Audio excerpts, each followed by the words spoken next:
যদি দেখা যায় যে অনইসলামিক বিষয়ে চলতে ওদের খুব ভালো লাগে, ইসলামিক বিষয় মানতে খুবই আপত্তি, তখন আপনি আপনার রাস্তায় চলেন, তাকে তার রাস্তায় ছেড়ে দেন। ঝগড়াঝাড়ি থেকে জ্ঞান কে চালা যায়, বাবা তুই তোর রাস্তায় চল, আমি আমার রাস্তায় চল। ইব্রাহিম আলাইহিস সালাম কি বলছেন? ইন্নী যাহিবুন ইলা রাব্বি সায়াহদিন। মনের মধ্যে কত শূন্যতা দেখেন, তিনি বলছেন ইন্নী যাহিবুন ইলা রাব্বি সায়াহদিন। পরিবার তাড়িয়ে দিয়েছে, বাবা তাড়িয়ে দিয়েছে, সাথে কেউ নাই, কেউ নাই সাথে, একা। ইব্রাহিম আলাইহিস সালাম একা। আল্লাহ পাক বলছেন ইব্রাহিম একাই একটা উম্মত, ইব্রাহিম একাই একটা উম্মত। তিনি বলছেন আমি চললাম একাই আমার রবের পথে, তিনি আমাকে পথ দেখাবে। এত বড় কথা। এই জন্যই তো ইব্রাহিম আলাইহিস সালামের এত সম্মান। নবীগণের পিতা তিনি, সমস্ত নবীগণের দেখা যায় পিতা তিনি, আবুল আম্বিয়া বলা হয়। কত চমৎকার বালাগাত দেখেন, ইন্নী যাহিবুন ইলা রাব্বি সায়াহদিন, আমি একাই চললাম আমার রবের পথে, তিনি আমাকে পথ দেখাবেন। পরিবার থেকেই সর্বপ্রথম বাধা আপনাকে পেতে হবে যদি আপনি দিনের পথে চলতে চান। কারণ এখনকার সমাজের বেশিরভাগ পরিবার ইসলামিক পরিবার নয়। কোনো কোনো সময় পারিবারিক সাপোর্টের অভাবে দিনদার অনেক মানুষও দেখা যায় ট্র্যাক থেকে বিচ্যুত হয়ে যায়, এমন হয় না? পারিবারিক সাপোর্ট একটা বড় জিনিস। আমাদের নবী সাল্লাল্লাহু আলাইহি ওয়াসাল্লামকে চতুর্দিক থেকে মানুষ আক্রমণ করলেও পরিবারে তার স্ত্রী খাদিজা রাদিয়াল্লাহু আনহা তাকে বুকে আগলে রেখেছিলেন। এটা অনেক বড় একটা প্রশান্তির জায়গা, যে সমাজের মানুষ আপনার এগেনস্টে কাজ করছে, কিন্তু পরিবারে গিয়ে আপনার স্ত্রী আপনার কাছে, আপনার অনুগত, তাকে সে আপনাকে বুস্ট আপ করছে, আপনাকে উৎসাহ দিচ্ছে, আত্মবিশ্বাস দিচ্ছে, আপনি কিন্তু আবার পথ চলতে পারবেন ইনশাআল্লাহ। এই জন্য আমি বারবার বলি যে বিয়ে যদি করতেই হয় তাহলে দিনদার একজন নেককার মেয়েকে বিয়ে করে খাদিজা রাদিয়াল্লাহু আনহার মতো একটা মেয়েকে বিয়ে। আর যদি ওই যে দিনদার ক্যাটরিনা খুঁজতে যান তাহলে সারা জীবন ওই পস্তাইতে হবে। আর আল্লাহ বোঝার তৌফিক দান করুন। দিনদারিতা দেখে বিয়ে শাদী করে। চাচা আবু তালেব তিনি কিন্তু মুসলিম নন, অমুসলিম হয়েও তাকে পারিবারিকভাবে সাপোর্ট দিচ্ছেন। পারিবারিকভাবে সাপোর্ট তো অনেক ইম্পর্টেন্ট। আর যখন পরিবার থেকে সাপোর্ট থাকে না তখন মানুষ কিন্তু ট্র্যাক থেকে সরে যায়। যাই হোক, গভীরে যাই না। নবী সাল্লাল্লাহু আলাইহি ওয়াসাল্লাম যখন দাওয়াতি মিশন শুরু করলেন, ইসলামী সমাজ প্রতিষ্ঠার চেষ্টা করতে লাগলেন, তখন এই পারিবারিক বাধা, আত্মীয়দের মধ্য থেকে বাধা, সামাজিক বাধা আসতে লাগলো। এক পর্যায়ে হিজরত করতে হয়েছে আবিসিনিয়ায়, তারপর তায়েফ, তারপরে গিয়ে মদিনায়। এখন মদিনায় আলহামদুলিল্লাহ আল্লাহ রাব্বুল আলামিন দিনটাকে প্রতিষ্ঠা করলেন এবং সেখানে নবীকে শক্তিশালী করলেন, সাহাবীরা শক্তিশালী হলেন, আস্তে আস্তে গাজওয়াগুলো হলো, সারিয়াগুলো হলো। এক পর্যায়ে উইদিন 8 থেকে 10 বছরের মধ্যে যে নিঃস্ব হাতে মক্কা থেকে তারা গেলেন মদিনায়, সেই মক্কাই তারা জয় করলেন বিনা বাধায়, বলা যায় অলমোস্ট বিনা বাধায়। প্রায় লক্ষাধিক সৈন্য, লক্ষাধিক সাহাবীদেরকে নিয়ে পুরো মক্কায় জাজিরাতুল আরবের মধ্যে দিন প্রতিষ্ঠা হয়ে গেল। বলো কিনা? কত বছর সময় লাগছে ভাই বলেন? 23 বছর। আর রাহিকুল মাকতুম বইটা পড়েন তাহলে আপনি ধাপগুলো বুঝতে পারবেন কিভাবে হয়েছে। আমি পয়েন্ট আউট করছি যে কোন কোন পয়েন্টের দিকে তারা বেশি ফোকাস করেছে, কোন কোন কাজগুলো তারা বেশি করেছেন, এবং যুবকদেরকে দিয়েই কাজগুলো করানো হয়েছে। এবং এই কাজগুলো যদি আজকেও বাংলার যুব সমাজ করতে পারে, ইনশাল্লাহ 23 বছর লাগবে না আমাদের, ইনশাল্লাহ 23 বছর লাগবে না ইনশাআল্লাহ। কারণ আল্লাহ পাক তো তার নবীর মাধ্যমে জানিয়েছেন যে আখিরুজ জামানে আস্তে আস্তে কি হতে যাচ্ছে সামনে। আগে তো এটা জানা ছিল না যে তখন কি হবে, এখন তো আমরা জানি যে সামনে কি হতে যাচ্ছে। আমরা তো জানি যে ইসলাম কায়েম হচ্ছে সামনে ইনশাআল্লাহ, এটা লিখা হয়ে গেছে। তো আপনি হতাশ হচ্ছেন কেন? আমরা এখানে যারা বসে আছি, আমরা কেউ যদি বেঁচেও না থাকি, আল্লাহ না করো, তারপরও দিন কায়েম হবে। বাংলাদেশে এখন যত আলেম ওলামা আছে না, সবাই যদি মারা যায় তাও দিন কায়েম হবে। বিশ্বে এখন যত বড় বড় জালেমরা আছে, এর সাথে আরো 10 গুণ জালেম যদি বৃদ্ধি করা হয় এবং ওদেরকে আরো 10 গুণ শক্তিশালী করা হয়, তাও এদের পতন ঘটবে। হ্যাঁ, যত জালেম আছে সারা বিশ্বে, এর সাথে আরো 10 গুণ যদি বৃদ্ধি করা হয়, এদেরকে আরো বেশি বেশি মারণাস্ত্র দেওয়া হয়, ক্ষমতা দেওয়া হয়, তবুও এদের পতন ঘটবে। কারণ কোরআন এবং হাদিস এই কথা বলে দিয়েছে যে কিয়ামত হবে না, কিয়ামত হবে না যতক্ষণ পর্যন্ত না আল্লাহ পাক 2 জন বিখ্যাত ব্যক্তি পাঠাবেন। কয়জন? একজন হচ্ছেন আমাদের মধ্য থেকে ইমাম, মুসলিমদের ইমাম মুহাম্মদ, যাকে আমরা মাহদি বলছি। আর একজন হচ্ছেন একজন নবী যার হাতে সভ্যতা শেষ হবে, যার নাম হচ্ছে নবী ঈসা আলাইহিস সালাম, যিনি সত্যিকারের মাসিহ। জিউসরা যারা প্যালেস্টাইন দখল করে আছে, ওরা যাকে মাসিহ মনে করছে সে হবে প্রকৃতপক্ষে মাসিহুদ দাজ্জাল। সে কিন্তু প্রকৃত মাসিহ নয়। সত্যিকারের মাসিহ কে? নবী ঈসা ইবনে মারইয়াম। তার হাতেই দাজ্জালকে মেরে ফেলা হবে বাবেলুদ নামক জায়গায়। সভ্যতা এই জায়গায় না যাওয়া পর্যন্ত কিয়ামত হচ্ছে না ইনশাআল্লাহ। এবং ঈসা আলাইহিস সালাম যতক্ষণ 40 বছর পুরো বিশ্বে ইসলামী সমাজ প্রতিষ্ঠা না করছেন ততদিন পর্যন্ত ইনশাআল্লাহ আযজা ওয়া জাল কিয়ামত হবে না। এটা লেখা হয়ে গেছে। শুধু তাই না, ঈসা আলাইহিস সালামের যুগটা শেষ হওয়ার পরে আবার এমন একটা যুগ আসবে যে যুগটা হবে পৃথিবীতে সবচেয়ে নোংরা জঘন্য যুগ। এখন আমরা যে যুগটা পার করছি না, এটা পৃথিবীর সবচেয়ে নোংরা যুগ না, এটা পৃথিবীর সবচেয়ে নোংরা যুগ নয়। যে যুগে আপনি দেখছেন সবাই সুদ খায়, মোটামুটি সবাই এই যে প্রিমিক্সিং, পরকিয়া, হ্যাঁ, জেনা, গান বাজনা, নর্তকী চলছে না সারা সমাজ জুড়ে, মনে হচ্ছে এটাই মনে হয় সবচেয়ে খারাপ যুগ, তাই মনে হয় না অনেকে? এটা সবচেয়ে খারাপ যুগ নয়, যদিও এই যুগের মধ্যে হাজারটা খারাপই আছে। সবচেয়ে খারাপ যুগ আসবে ঈসা আলাইহিস সালামের 40 বছর শাসনের পরের যুগটা। ওই যুগে মানুষ রাস্তায় দাঁড়িয়ে জেনা করবে, কুকুর শেয়ালরা যেমন করে ঠিক ওইভাবে। এবং তাদের সামনে কিয়ামত হবে, পশ্চিম দিক থেকে সূর্য উঠবে। তো আমরা এতটুকু তো জানি সামনে ইনশাআল্লাহু তাআলা ইসলামিক সমাজ প্রতিষ্ঠা হবে, এটা আল্লাহ লিখে দিয়েছে। আমরা বেঁচে থাকি না থাকি, কেউ এটা বলুক না বলুক, আলেম ওলামা আমাদের মধ্যে যারা আছেন থাক না থাক, হ্যাঁ, এখন যারা মুজাহিদ তারা থাক না থাক, এখন যারা জালেম তারা থাক না থাক, কি হোক না হোক এটা হবে ইনশাআল্লাহ। পৃথিবীতে ভূমিকম্প হোক আর জলোচ্ছ্বাস হোক আর পৃথিবী ধসে যাক আর আগুনের বৃষ্টি হোক আর পাথরের বর্ষণ হোক, যাই হোক না কেন, নবী ঈসা আলাইহিস সালামের হাতেই সভ্যতা শেষ হবে ইনশাআল্লাহ। অতএব ইসলামের সমাজ তো সামনে আসছে, বুঝতে পারলাম। এখন আমার মানে ফাইন্ড আউট করা পয়েন্টগুলো হচ্ছে এই কয়েকটা পয়েন্ট, 10টা পয়েন্ট বলছি। এক, নবী সাল্লাল্লাহু আলাইহি ওয়াসাল্লাম সাহাবীগণ, স্পেশালি যুবক সাহাবীগণ, সাহাবীদের মধ্যে বেশিরভাগই যুবক ছিলেন, যুবকরা আপনারা ভালো করে বোঝার চেষ্টা করেন, তারা ইসলামী সমাজ প্রতিষ্ঠার জন্য প্রথমত নিজের আগে জ্ঞান চর্চা করেছেন। কি করেছেন ভাই? নিজেরা আগে কোরআন হাদিসের জ্ঞান চর্চা করেছেন। যত বড় বড় লেকচার দেন, নারায়ে তাকবীর, আল্লাহু আকবার স্লোগান তোলেন, আইওয়া শোডাউন, যাই করেন, জ্ঞান চর্চা না করা পর্যন্ত দিন প্রতিষ্ঠা হবে না। জ্ঞান চর্চা করতে হবে। রাজি আছি ইনশাআল্লাহ ভাই? আমরা রাজি আছি তো ইনশাআল্লাহ যে আমরা আল্লাহ পাকের কোরআন এবং নবীর সুন্নতের জ্ঞান অর্জন করবো ইনশাআল্লাহ। এবং জ্ঞান অর্জন একটা ধারাবাহিক প্রক্রিয়া, একদিন 2 দিন করে থেমে যাব না, আমরা প্রতিদিন একটু একটু একটু একটু করে আগাবো ইনশাআল্লাহ। একটা রুটিন ফিক্স করে নেবেন, ডেইলি 1 ঘন্টা করে আপনি পড়াশোনা করার চেষ্টা করুন। আমি অনেক লেকচারে কিছু সিলেবাস বলেছি, আপনাকে কোরআন পড়তে হবে, আরবি ভাষা শিখতে হবে, হাদিসের কিতাবগুলো পড়বেন, ইতিহাস, ইসলামের ইতিহাস পড়বেন, ইসলামিক অর্থনীতির বইগুলো পড়বেন, বড় বড় রিনাউন্ড ওলামায়ে কেরামদের বইগুলো পড়বেন, সিরাত পড়বেন, আকীদার বই পড়বেন, ফিকহের কিছু বই পড়বেন। মানে আপনার একটা ক্লাসিক্যাল পড়াশোনার ধারা থাকতে হবে। এবং এই পড়াশোনা একা একা করা যাবে না। কিছু বই আপনি একা হয়তো পড়তে পারবেন, কিন্তু অনেক কিতাব আছে যেগুলো আপনি একা পড়তে পারবেন না, আপনার বিজ্ঞ ওলামায়ে কেরামের সোহবত দরকার আছে। এটার দায়িত্ব আপনি খুঁজে বের করবেন কার সোহবতে আপনি যেতে চান। আল্লাহ পাক আপনাকে তৌফিক দান করুন। প্রথম কথা জ্ঞান অর্জন। 2 নম্বর, দিন প্রতিষ্ঠা ইসলামী সমাজ ব্যবস্থার জন্য সাহাবীগণ নিজেরা আমল করিয়ে দেখেছেন, শুধু জ্ঞান অর্জনই করেন নাই, যে জ্ঞান অর্জন করেছিলেন সেটা আমল করে দেখিয়েছেন। যেমন ওমর রাদিয়াল্লাহু আনহু বলতেন যে সূরা বাকারা হিফজ করতে আমার সময় লেগেছে 12 বছর। কত বছর? 12 বছর লেগেছে সূরা বাকারাটাকে আয়ত্ত করতে।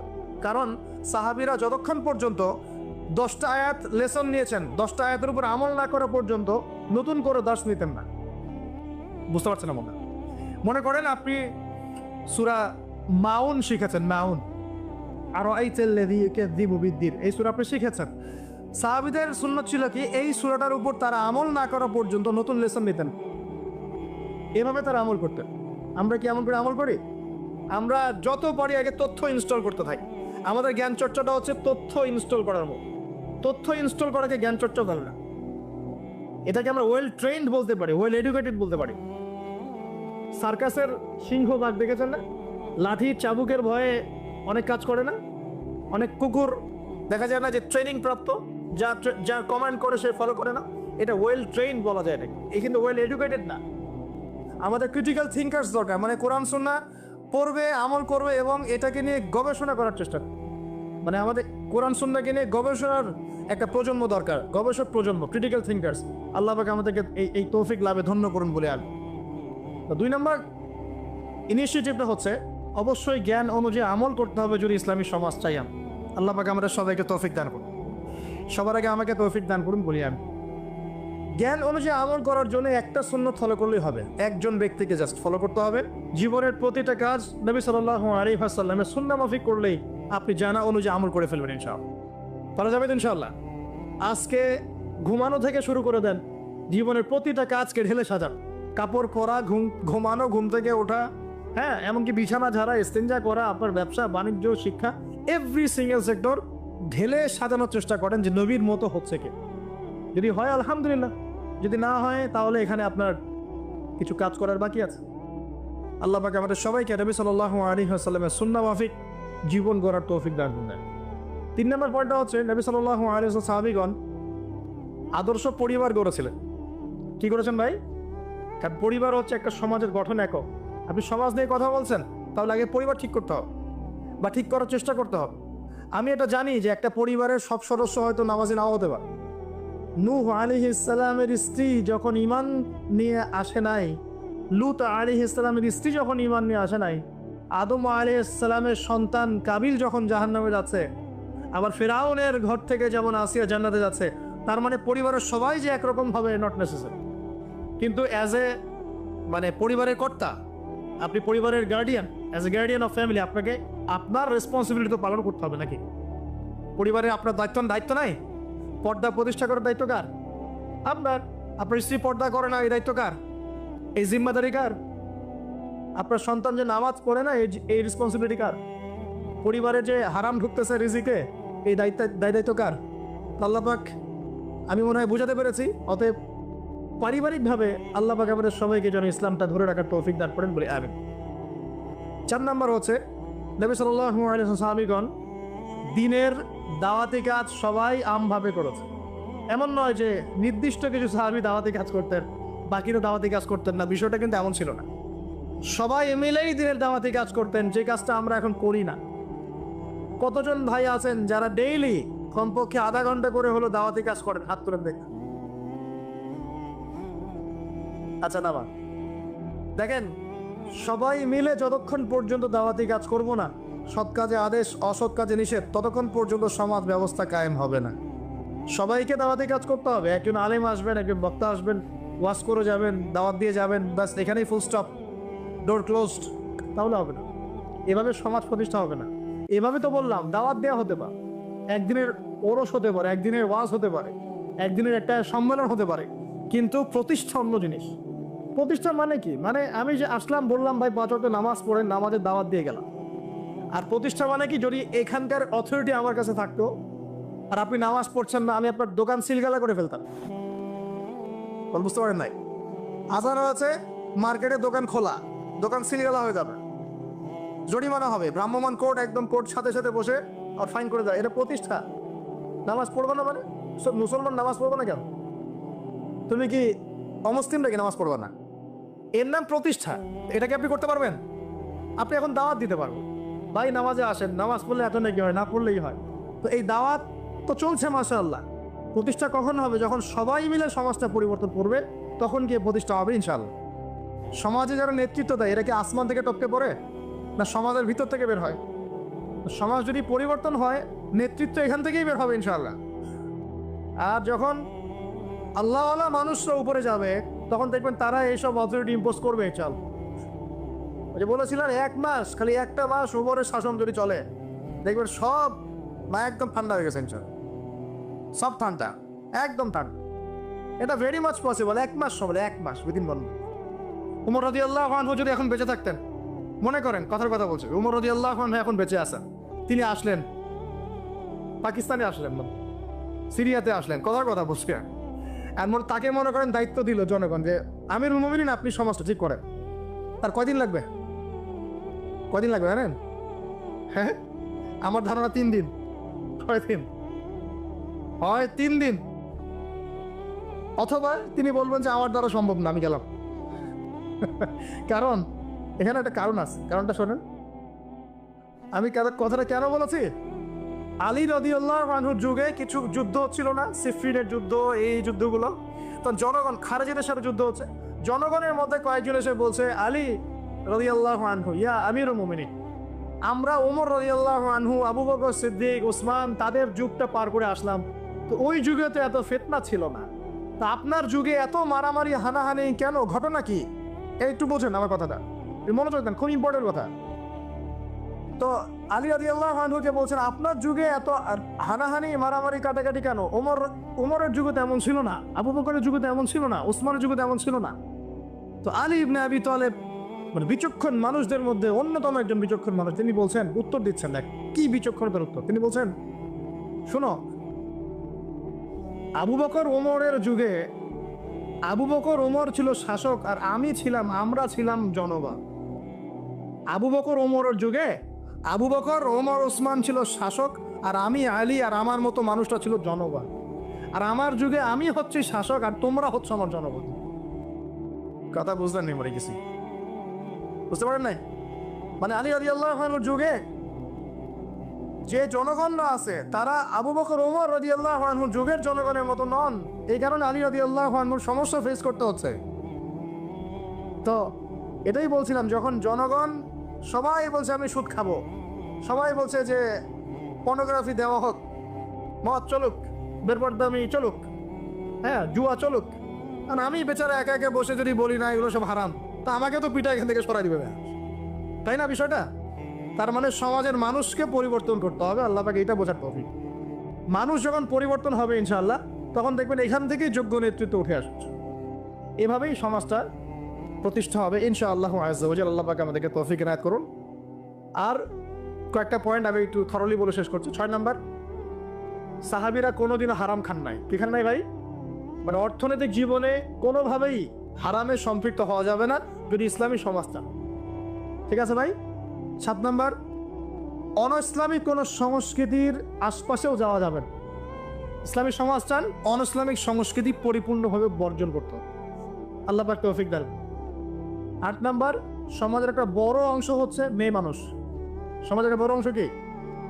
এদেরকে অ্যাভয়েড করে সমাজে দিন কায়েম হবে। এই মেয়েদের মধ্যে দিনের দাওয়াতি কাজ বাড়াতে হবে এবং মেয়েদেরকে পর্দায় নিয়ে আসতে হবে। এই দায়িত্ব প্রত্যেক পরিবারের কর্তার। পরিবারের কর্তা ঠিক হয়ে যান, সমাজ ঠিক হয়ে যাবেন। চান আপনার মেয়ে বেপর্দায় বের হতে পারবে না, বের হলে ভাত বন্ধ। আপনার স্ত্রী বেপর্দায় চলতে পারবে না, চললে ভাত বন্ধ। যদি বলে আমি বেপর্দায় চলবো, তোমার ভাত খাবো না, সুন্দর মতো বসে তালাক দিয়ে রেখে দিবেন, যাও, ভাত খাওয়ার দরকার নাই।